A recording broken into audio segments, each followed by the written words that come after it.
puxão de orelha, ficar sem computador, tapa na mão, tapa na bunda, beliscão, palmatória, palmada educativa, cantinho do pensamento. Mas e aí? Pode castigo? Esse é um programa para ajudar você, mãe, pai, educador, a lidar com as crianças e adolescentes de forma respeitosa, sem uso de punições ou recompensas. Oi, Nina. Oi, Mana. Tudo bem? Bom, hoje a gente está aqui com duas convidadas especiais de um projeto muito legal que a gente está participando. E eu vou convidar a Simone para se apresentar e contar um pouco desse projeto.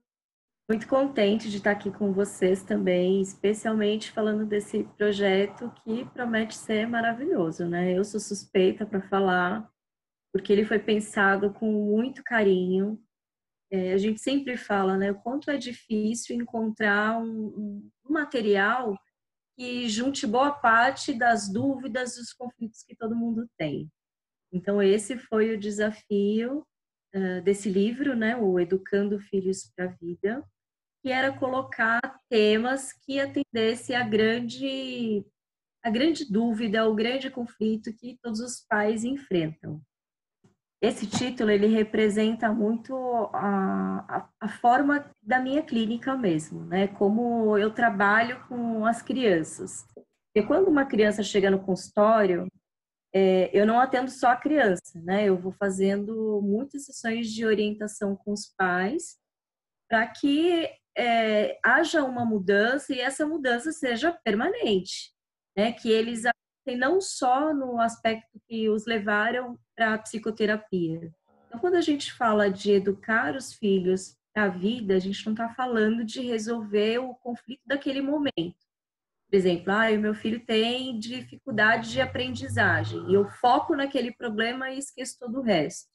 Eu vou olhar para aquela criança, né, como um ser integral. Então, quando a gente fala de educar filhos para a vida, é ir preparando desde pequenininhos, para terem recursos internos de enfrentar as dificuldades, os desafios, as conquistas mesmo. Quero apresentar outra convidada, que é a Denise Franco, que o canal dela, só o canal já tem um nome super curioso, que é Eu Quero o Caos da Infância. As pessoas devem olhar e falar, você é louca? Que caos é esse? Que caos é esse, Denise? Esse caos é um caos delicioso de viver, que eu vivo todos os dias com os meus filhos, né?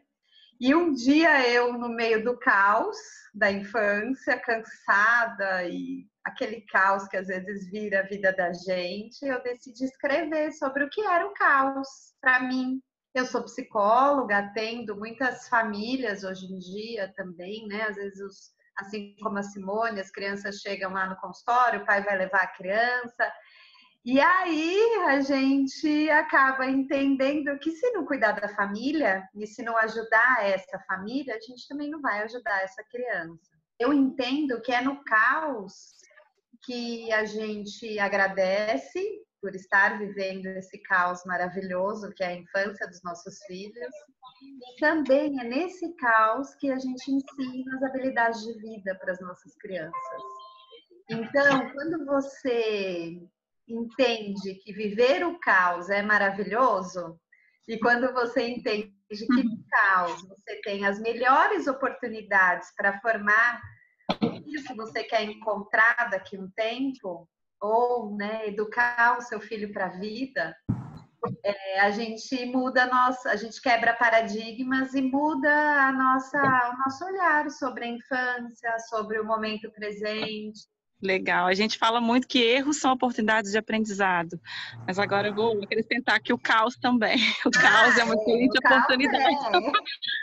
Ai, que legal. Quer falar um pouco, Denise, sobre esse desenvolvimento da inteligência emocional e como talvez a gente, como pais e mães que se sentem vulneráveis nisso, como a gente pode ser um bom exemplo de inteligência emocional quando a gente não se sente tão desenvolvido nisso? Primeiro, eu entendo que um grande paradigma é aquela coisa, controle a sua emoção, né? A gente não tem que controlar as emoções, a gente tem que acolher as emoções, porque cada emoção tem um papel fundamental para a gente poder desenvolver as coisas que a gente precisa desenvolver para nossa vida, né? Para viver e para ter uma saúde mental. As emoções, elas aparecem em todos os momentos, né? São as emoções que acompanham a gente nos melhores e nos piores momentos da vida da gente. Então, não tem... primeira coisa é quebrar a ideia de que a gente tem que controlar as emoções. Não, a gente tem que acolher e aprender a lidar com as nossas emoções. Que não tem emoção boa ou ruim. Todas as emoções, elas fazem parte da nossa história, da nossa vida. E a gente, quando a gente vai contar uma história para alguém, a gente logo se conecta à emoção que a gente viveu, né? E inteligência emocional é uma conversa para pais e filhos, porque os pais, por não desenvolverem bem a inteligência emocional, ou às vezes lidar com isso de uma forma mais difícil, porque não teve, né, na infância, não tiveram isso. Na infância, os pais acabam não permitindo que as crianças fiquem tristes, os pais não deixam a criança sentir raiva, deixar a criança experimentar, né, as emoções que ela tem e que ela precisa viver, é o começo dessa história de desenvolver a inteligência emocional nos pequenos. E aí, sentar com a criança e poder dizer para a criança o que ela está sentindo naquele momento. Olha, você está assim porque você está com raiva. Olha, você está assim porque você está triste. Né? Quando a gente vai nomeando as emoções das crianças, as crianças vão entendendo o que ela sente e depois vão se percebendo no desenvolvimento da vida ali, né? Quando ela vai encontrando as emoções pelo caminho, assim como a gente, as crianças vão entendendo, eu estou sentindo isso. E quando elas entendem, elas conseguem encontrar uma forma de manejar essa emoção de uma maneira saudável, né? É uma forma de respeitar a individualidade da criança, né? A gente não permite que a criança entre em contato com as próprias emoções, a gente está dando um caminho único para ela, né? De que ela só pode ser daquela maneira. Isso também é muito sofrido. Às vezes, eu percebo bastante isso na conversa com os pais, né? Que na tentativa de ser o melhor pai, melhor mãe, né? Que é aquela que não deixa a criança sofrer, passar raiva e nada disso. Ao invés disso ser uma coisa boa, está tendo o efeito exatamente o contrário, né? Porque a gente deixa a criança sem recursos para enfrentar essas situações e que ela também vai passar. Não tem como, né, proteger de tudo, a não ser que a gente tranque a criança numa bolha, né? Tudo isso parece muito simples, né? Da gente falar e acolher o sentimento e tal. Mas na hora que a gente está no caos da infância e que a gente também não tem ninguém acolhendo o meu sentimento, e eu tenho que acolher o da minha criança, você tem alguma sugestão para esse momento de crise em que os dois estão tomados pela raiva, por exemplo?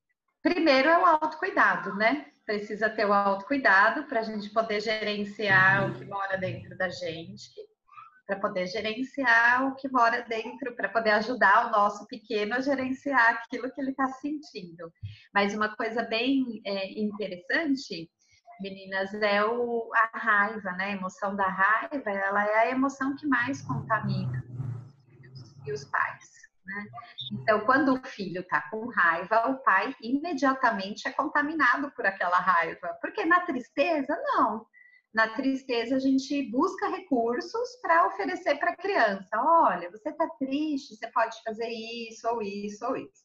E aí é bem importante, primeiro, a gente ter essa clareza para poder sair, né? O adulto também precisa fazer uma pausa positiva, muitas vezes. Sair dali e depois voltar e conversar. O adulto precisa de um tempo para poder gerenciar essa emoção da raiva que ele ficou contaminado por essa emoção da raiva, numa crise de birra, por exemplo, e entender que a primeira coisa é colocar a máscara, né? Que nem no avião, colocar a máscara nele, respirar, sair dali, dar uma volta, tomar uma água, fazer uma outra coisa, e aí poder gerenciar ali aquele caos com a criança. eu não posso deixar de falar de educar filhos para a vida sem falar de castigo. Tem uma coisa que a gente faz quando tá com raiva, é botar os filhos de castigo. É meio que para mostrar quem manda, né? Assim, então vai ser assim, do meu jeito, né? Você falou, Simone, do controle, né? E essa coisa do controle, controlar a raiva, controlar o comportamento, controlar. E é bem isso mesmo. Na hora que a gente parte pro castigo, né? É a sensação de essa vontade de estar no controle e de tomar decisão. E aí a coisa de educar o filho para a vida vai por água abaixo, né? Na hora que eu coloco essa criança no castigo, o que eu ensino para ela em termos de habilidades de vida? Eu ensino que na hora que eu não sei mais o que fazer, o maior é que manda, ou a força é que vem. Eu tiro totalmente o foco daquilo que estava errado para ir colocar nesse sentimento, né? Então... E é um paradoxo, né, para a criança. Aquele que me ama, que cuida de mim, e de repente ele age de uma forma totalmente oposta àquilo que eu acredito, né? Quem vai me proteger, de repente está me violentando, né? Está me agredindo. Então isso cria um paradoxo que é difícil para a criança compreender. E nesse momento, né, na hora da punição, na hora do castigo, ela realmente não está aprendendo habilidade de vida.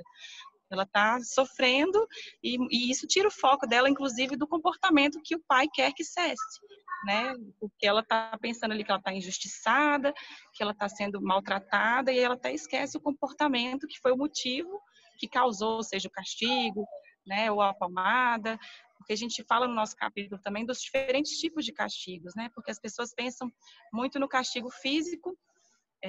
Pessoas, né, os pais não querem adotar muitas vezes a palmada, entendem que isso não é um caminho legal, mas usam muito a questão da retirada de privilégios, né, outras formas de castigos que também não são respeitosas para a criança e também não ensinam habilidades de vida. Então a gente trabalha essas diferentes formas e que nenhuma delas a gente entende que é eficaz a longo prazo, quando a gente fala de educar para a vida. E tem muita pesquisa ou muitos textos com relação ao castigo físico, à punição, né? Mas esses outros castigos não são levados em conta, né? Fica no âmbito só mas tem a violência, a agressão verbal, tudo isso. Que sentimentos eu provoco? Aí volta para os sentimentos aí da Denise, né? É medo, é vergonha, é raiva. E muita gente que foi punida na infância, às vezes você pergunta, mas você lembra se você apanhava? Lembro. Mas por que você apanhava? Ela não sabe dizer. Eu não me comportei, ou não respeitei, mas não tem, assim, a lição mesmo em si não foi aprendida, né? Aquele comportamento não melhorou. Eu falo muito com os pais a respeito dessa educação para a vida, né? E a gente foca nesse assunto dos castigos.